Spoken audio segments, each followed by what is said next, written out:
सर्वमङ्गलमाङ्गल्ये शिवे सर्वा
प्रचोदयात्। ॐ भूर्भुवस्सुः तत्सवितुर्वरेण्यं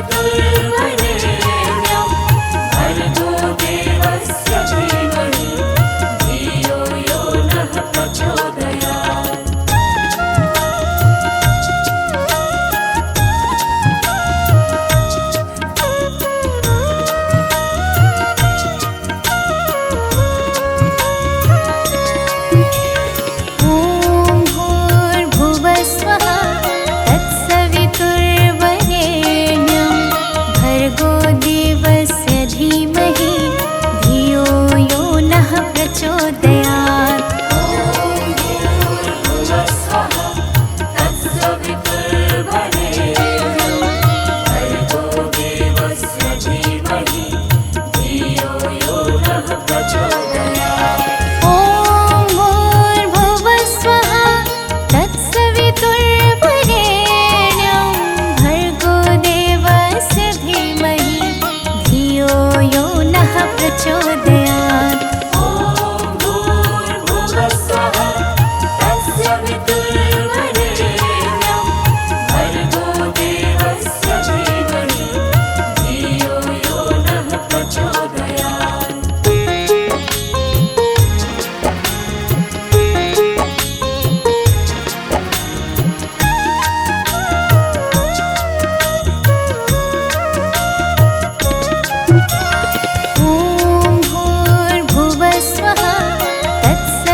धारा, देसो बुद्धि ऋषि मुनि ने उबारा।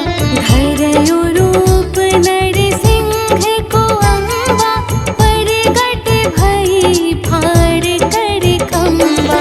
रक्षा करी प्रहलाद बचायो, हिरण्याक्ष को स्वर्ग पठायो। लक्ष्मी रूप धरो जग माही, श्री नारायण अंग समाही।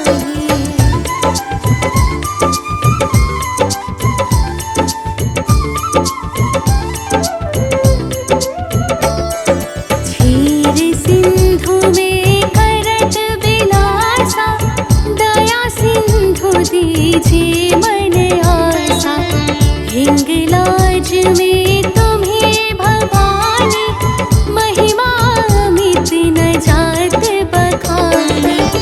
मातंगी अरुधुमावती माता, भुवनेश्वर बगला सुखदाता। श्री भैरव तारा जगतारिणी, छीन्य भाल भव दुख निवारिणी।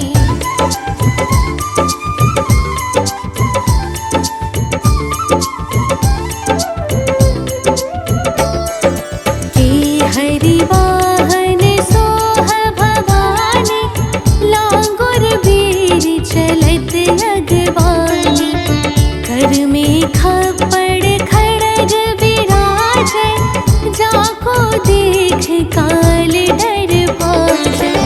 सोहे अस्त्र और त्रिशूला, जाते उठत शत्रु ही शूला। नगर कोट में तुम ही विराजत, तीहो लोक में डंका बाजत।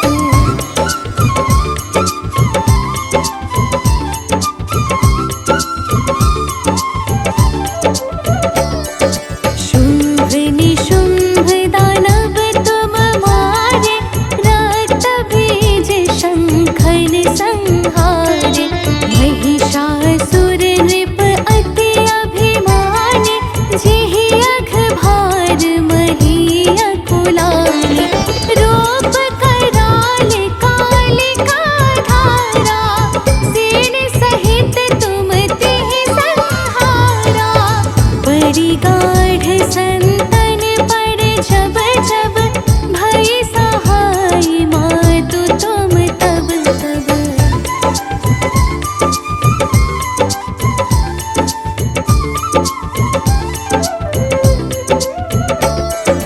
अमरपुरी अरुबा सब लोका, तब महिमा सब रहे अशोका।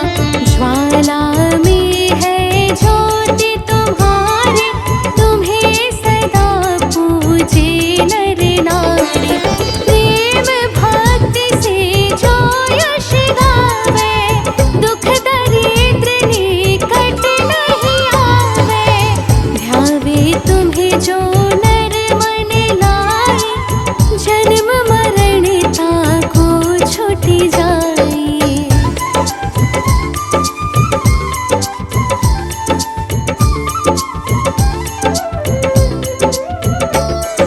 जोगी सुर मुनि कहत पुकारे, योग न हो बिन शक्ति तुम्हारी। शंकर आचार्य तप कीनो, काम अरो क्रोध जीति सब लीनो। निश दिन ध्यान धरो शंकर को, काहु काल नहीं सुमिरो तुमको।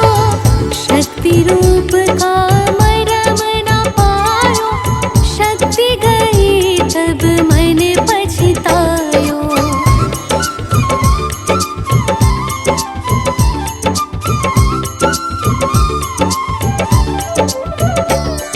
शरणागत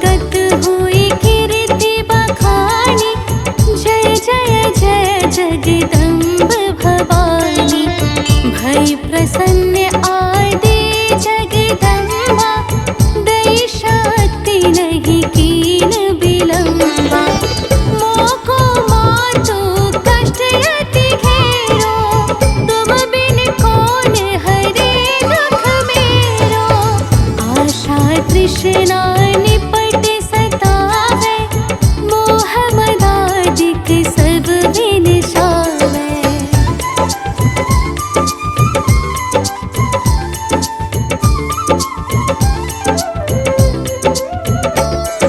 शत्रुनाश की जय महारानी, सुमिरा एक चित तुम्हें भवानी। करो कृपा है मातु दयाला, रिद्धि सिद्धि दे करहु निहाला। जब लगी जीऊँ दया फल पाओ, तुम्हरो यश मैं सदा सुनाओ। श्री दुर्गा चालीसा जो गावे, सब सुख भोग परम पद पावे। देवी दास शरण निज जानी, कहो कृपा जगदम्ब भवानी। शरणागत रक्षा करे, भाति रहे निशंक। मैं आया तेरी शरण में, मातु लीजिए अंक।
राजा, जो भी तेरे धाम को जाए, जन्म मरण से मुक्ति पाए।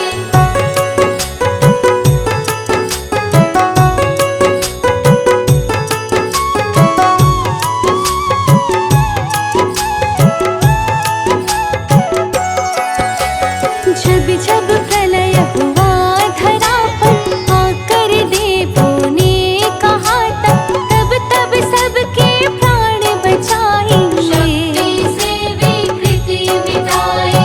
बड़े बड़े तांत्रिक यहाँ पर करते रहते सिद्ध वो हर पर, सिद्धि पाकर प्रसिद्ध हो जाते। भूत प्रेत से मुक्त कराते। चाहे जैसा रोग हो जिसको, जन्म जन्म का शोक हो उसको, मैया पल भर में हर लेती।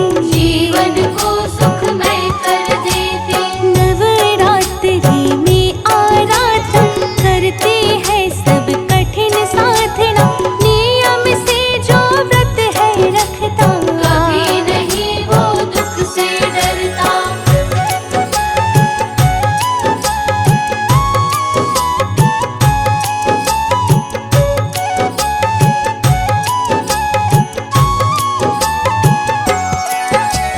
सूर्य चंद्र